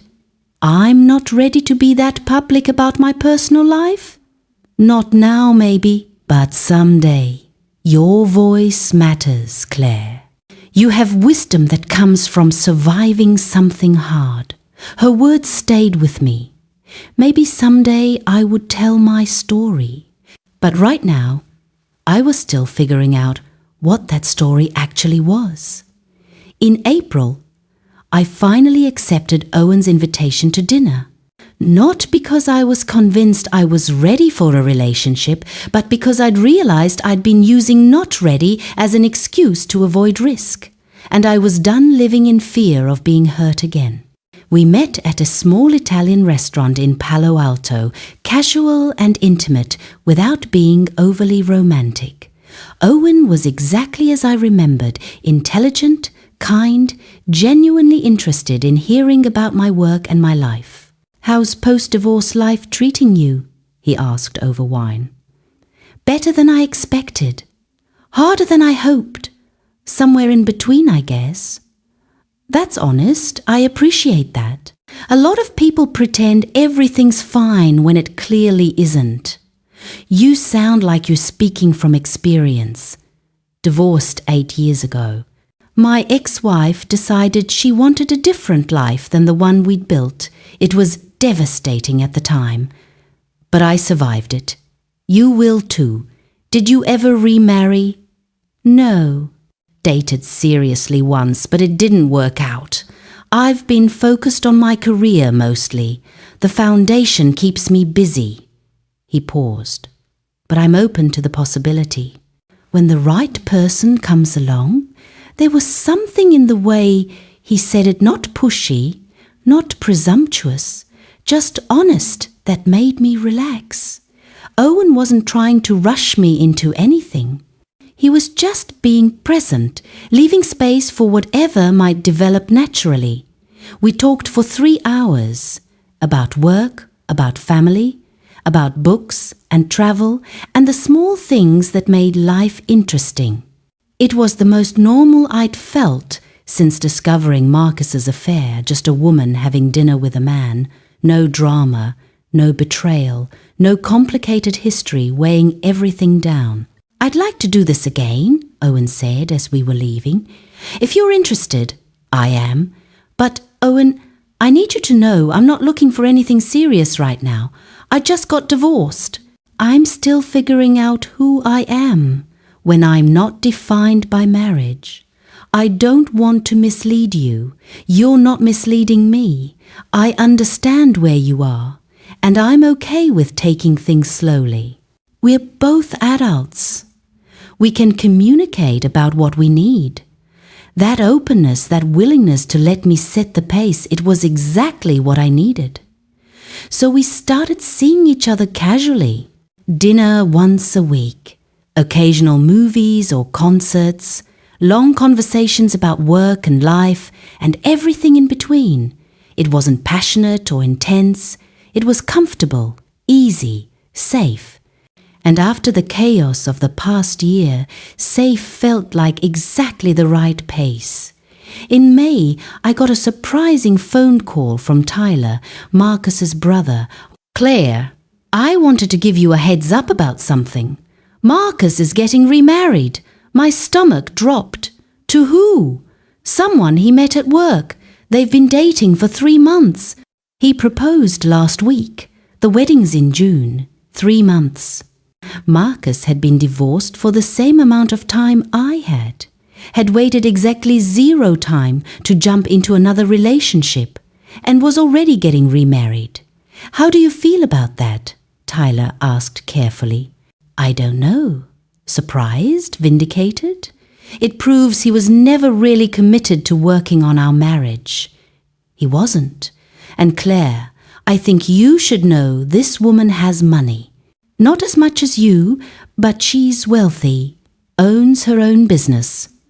I think Marcus deliberately sought out someone financially successful after realizing what he lost with you. So he learned his lesson? Or he's just repeating the same pattern with someone new? Either way, I wanted you to hear it from me rather than through the gossip mill. I appreciate that. Tyler, can I ask you something? Did you know about the affair? Before the engagement party? He was quiet for a long moment. I suspected. I didn't have proof, but I suspected. And I should have said something to you. I'm sorry I didn't. Why didn't you? Because he's my brother. Because I kept hoping I was wrong. Because I didn't want to blow up your marriage if I was just being paranoid. He sighed. Turns out I should have trusted my instincts. Yeah, we both should have. After hanging up, I sat with the news of Marcus's remarriage. It should have hurt more than it did. Instead, I felt mostly sorry for his new fiancée. She was walking into exactly the same trap I'd been in a marriage with a man who would eventually resent her success, who would feel emasculated by her wealth, who would find reasons to justify betraying her, unless he'd genuinely changed, which seemed unlikely in 3 months. That evening, I told Owen about Marcus's remarriage over dinner. How do you feel? He asked. Weird. Like I should care more than I do. But mostly, I just feel like it confirms what I already knew Marcus was never really invested in me as a person. He was invested in what I represented, what I could provide. When that stopped being enough, he moved on to someone else who could provide different things. That's insightful. I've had a lot of therapy, I said dryly. Owen laughed. Therapy is underrated. But Claire, I think it's significant that you're not devastated by this news. It means you've genuinely moved on. Had I? Maybe. Or maybe I'd just gotten so good at managing my emotions around Marcus that devastation no longer registered. Either way, Owen was right about one thing. I wasn't falling apart over Marcus's remarriage. That was progress. In June, Keisha approached me with an unexpected opportunity. The board wants to create a deputy executive director position, she said. Someone who can eventually succeed me when I retire in 5 years. They want me to offer it to you. Me? I've only been here a year, and you've accomplished more in that year than most people accomplish in 5. You've transformed our fundraising, built new programs, established us as a leader in the field. The board is unanimous. You're the right person for this role. What would it mean? Significant salary increase, obviously, but also more responsibility, more visibility, more pressure. You'd be representing second chances at conferences, speaking to media, developing our strategic vision. You'd essentially be co-running the organization with me. It was a massive opportunity. The kind of career advancement I'd never even imagined when I'd first started volunteering at Second Chances 7 years ago. Can I think about it? Of course. But Claire, I want you to really consider whether you're holding back because you don't think you're qualified, or because you're still letting Marcus's voice in your head tell you that you're not capable of this level of success. Her words hit hard because they were true. Part of me was hesitating because I could hear Marcus's dismissive comments about my work playing at having a career, hobby job, not real work. Even after everything, his contempt still echoed in my mind. I'll think about it, I promised. That night, I discussed the offer with Owen over dinner. You should take it, he said immediately. This is exactly the kind of opportunity you've been working toward. But what if I'm not ready? What if I fail? Then you fail and learn from it. But Claire, from everything you've told me about your work, you're more than qualified for this position. The only thing holding you back is fear. Fear of what? Fear of success, maybe. Fear of fully stepping into your power and having to acknowledge that you're actually extraordinary. Fear of proving Marcus was wrong about you and having to live with the knowledge that you wasted 15 years with someone who couldn't see your potential. His words settled over me like a revelation. He was right. I was afraid of success. Because success would mean acknowledging how completely I'd been underestimated, how much time I'd lost, how different my life could have been if I'd believed in myself earlier. But staying small wasn't honoring that lost time. It was just continuing the pattern Marcus had established, making myself smaller so he could feel bigger. I'm going to take it, I said. The deputy director position. I'm going to take it. Owen smiled. Good, you've earned it. I accepted the position the next day. The board was thrilled, and Keisha immediately began transitioning responsibilities to me. Within a month, I was attending speaking engagements, meeting with major donors, developing strategic plans for the organization's growth. It was exhilarating and terrifying in equal measure. But mostly, it felt right. Like I was finally becoming the person I was always meant to be, before Marcus had convinced me to be smaller. In August, exactly 1 year after the engagement party that had ended my marriage, I hosted a small dinner party at my house. Not a revenge celebration or a dramatic marking of time, just a quiet gathering of the people who'd supported me through the divorce. Vanessa was there, of course, Keisha, and several colleagues from Second Chances, Tyler, who'd stayed in touch and become a genuine friend, and Owen, who'd been patient and kind and exactly what I'd needed without expecting anything in return. We ate dinner on the patio where Marcus had kissed Penelope. But I'd completely redesigned the space, new furniture, new plants, new energy. It didn't feel like the site of my humiliation anymore. It felt like my beautiful outdoor space where I could gather with people I cared about.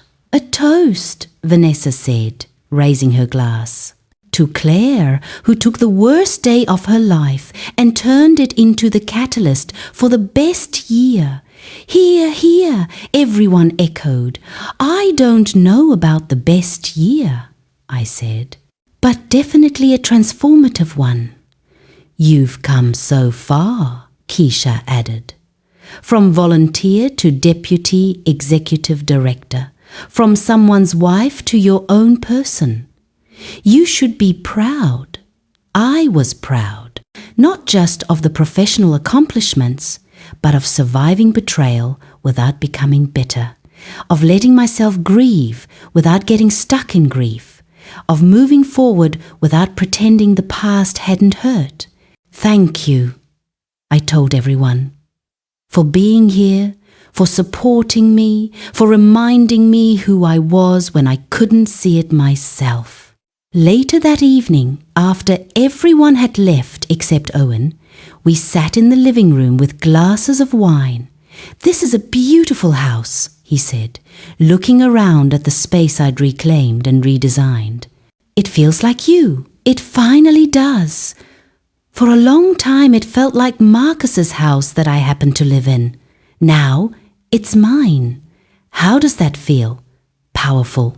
Like I've taken back something that was always supposed to be mine, but I'd let someone else claim.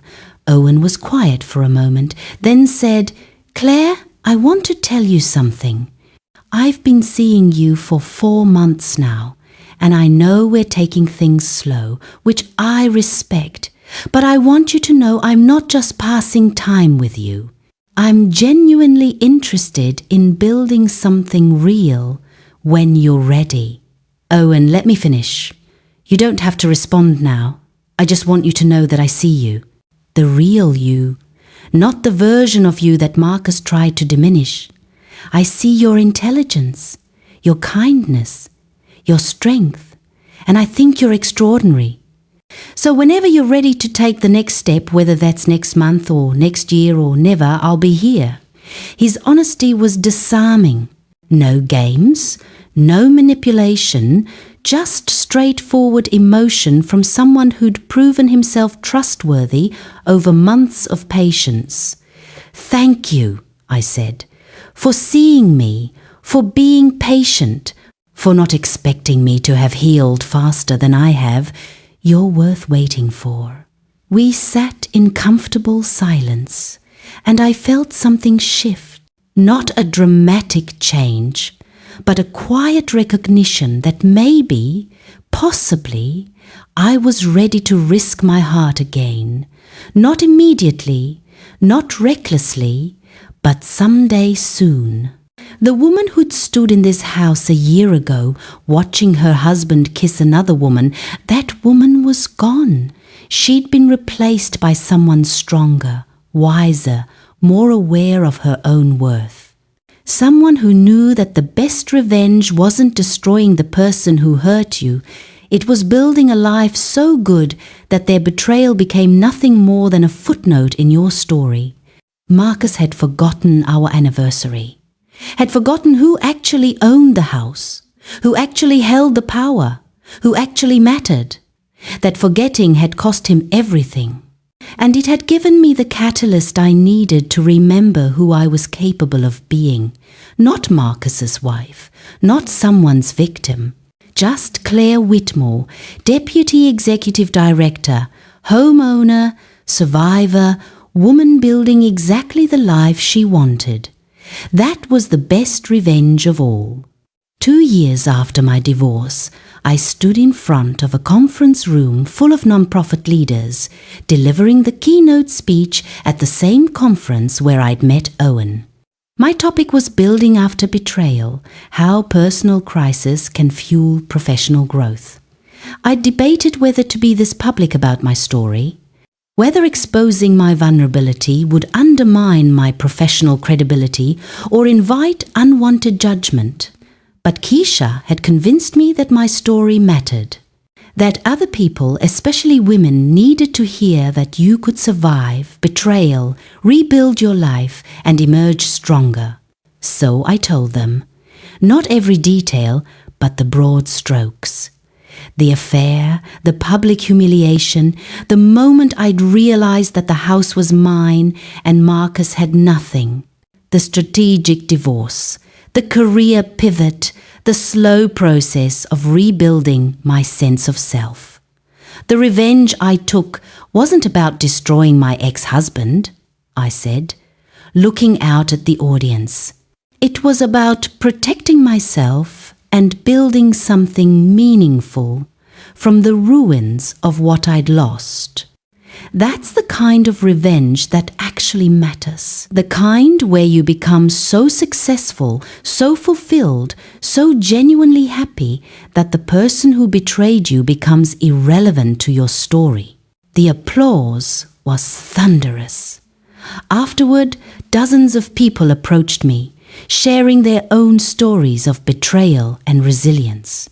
Several women thanked me for being honest about the messy, complicated process of rebuilding after divorce. "You made it sound possible," one woman said, tears in her eyes. "I've been stuck for 3 years, unable to move forward. But listening to you, I think maybe I can." "You can," I assured her. "It won't be easy or quick. But you can absolutely rebuild something beautiful from what was broken." Owen had been sitting in the audience, and he met me afterward with a proud smile. "You were amazing. I was terrified." "That didn't show. You seemed completely confident." We'd been together officially for over a year now. Not living together, I was still protective of my space, but committed, serious, building toward a future we were both invested in. He'd met my family, I'd met his. We'd traveled together, weathered disagreements, learned each other's patterns and quirks. It was nothing like my marriage to Marcus.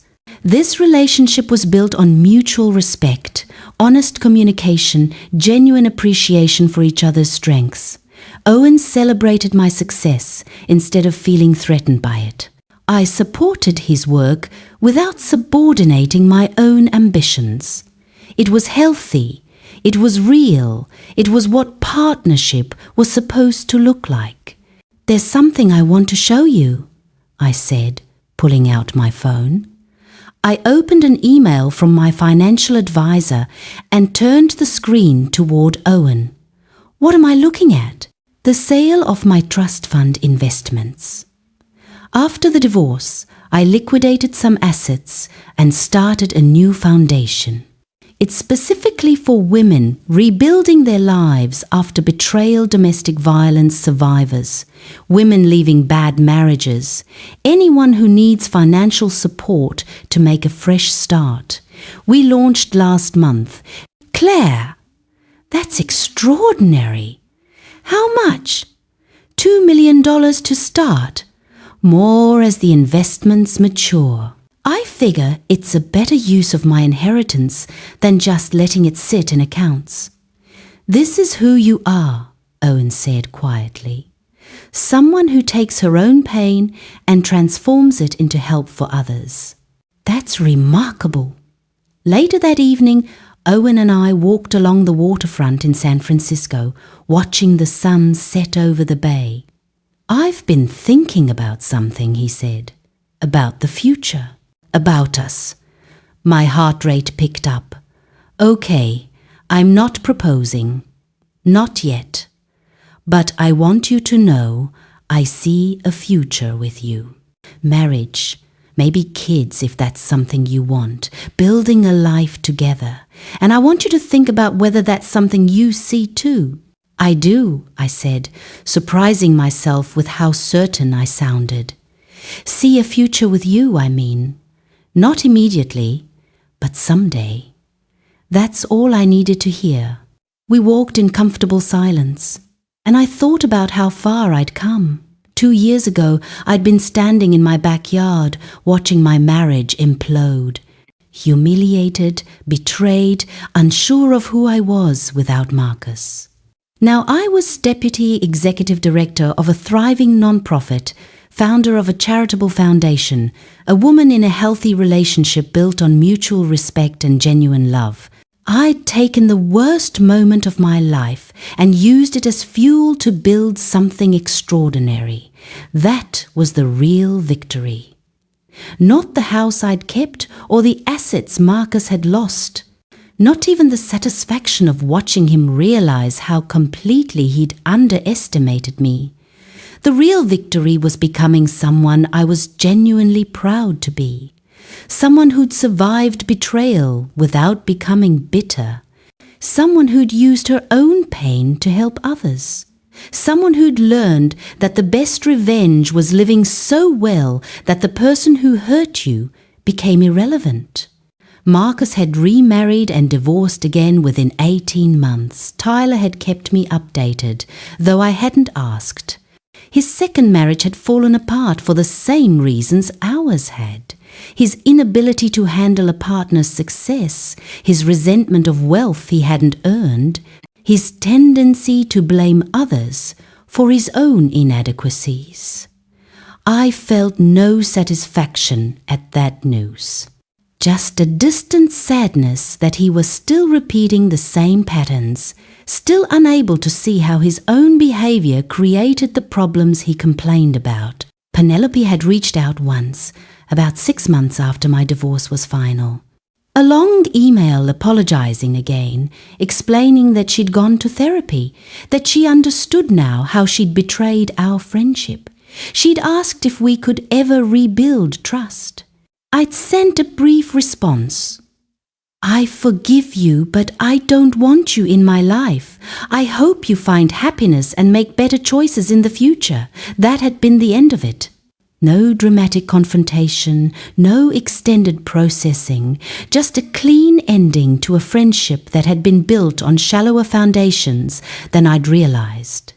Most of the people who'd attended that engagement party had quietly disappeared from my life.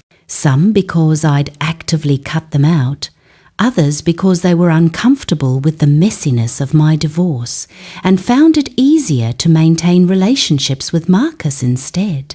I'd been surprised by who'd stayed and who'd left. Some people I'd thought were close friends had proven to be fair-weather companions. Others I'd barely known had stepped up with unexpected support. You learned a lot about people during crisis, about who showed up and who made excuses, about who could handle uncomfortable truths and who preferred comfortable lies. My phone buzzed with a text from Vanessa. Saw your keynote live-streamed. You were perfect. Dad would be so proud. Our father had passed away 6 months after my divorce. Heart attack at age 72. His death had been devastating, but it had also been a gift in a strange way. His final words to me had been about how proud he was that I'd stood up for myself, how glad he was that I'd left Marcus before wasting more years. I never trusted him, Dad had said from his hospital bed, but I trusted you to figure it out eventually. You're stronger than you think, Claire Bear. He'd been right. I was stronger than I'd thought, strong enough to end a marriage that was destroying me, strong enough to rebuild a career and identity, strong enough to forgive without forgetting, to move forward without pretending the past hadn't happened. What are you thinking about? Owen asked, noticing my faraway expression, about how everything had to fall apart before I could build it back better. About how Marcus forgetting our anniversary was actually the best thing that could have happened to me. Because it forced me to remember something more important, who I actually am, when I'm not defining myself by someone else's expectations. I'd forgotten that, spent 15 years forgetting it. Marcus's betrayal made me remember. And who are you? Owen asked softly. I thought about the question seriously. Who was I now, 2 years after everything had changed? I'm someone who survived something hard and chose growth over bitterness. Someone who learned that the best revenge is building a life so good you forget you needed revenge. Someone who finally understands that her worth doesn't come from being someone's wife. It comes from being fully herself. That's a good answer. It's a true answer. We stood at the waterfront watching lights reflect off the bay, and I felt complete in a way I hadn't felt in years. Not because I was in a relationship, though that was wonderful. Not because of professional success, though that was satisfying. But because I finally knew, deeply and certainly, that I was enough, exactly as I was. With all my mistakes and weaknesses and complicated history, Marcus had forgotten our anniversary, had forgotten who I was, who owned what, who actually held the power in our marriage. His forgetting had destroyed our relationship but saved my life. And in the end, that was the greatest gift he could have given me, the motivation to remember myself and build something extraordinary from the ruins of what we'd lost. I'd forgotten to tell him the house was in my name. That small oversight, that tiny withholding of information, had protected everything I'd built and made his betrayal financially meaningless. But more than that, it had symbolized something important. I'd never fully given Marcus power over my life. Some part of me, the part that had kept the house solely in my name, that had protected my trust fund with a prenup, that had maintained enough independence to walk away when necessary, that part had always known our marriage might end. I just hadn't been ready to admit it until circumstances forced my hand. Now, standing with Owen, looking toward a future I'd chosen rather than one I'd drifted into, I was grateful for every painful step that had brought me here. The betrayal, the humiliation, the divorce, the rebuilding. All of it had been necessary.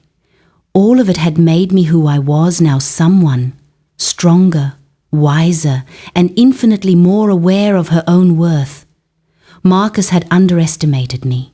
That had been his biggest mistake. And my greatest triumph was that I'd never make that mistake again, underestimating myself, my capabilities, my value. I knew exactly who I was now, and that knowledge was the best revenge of all.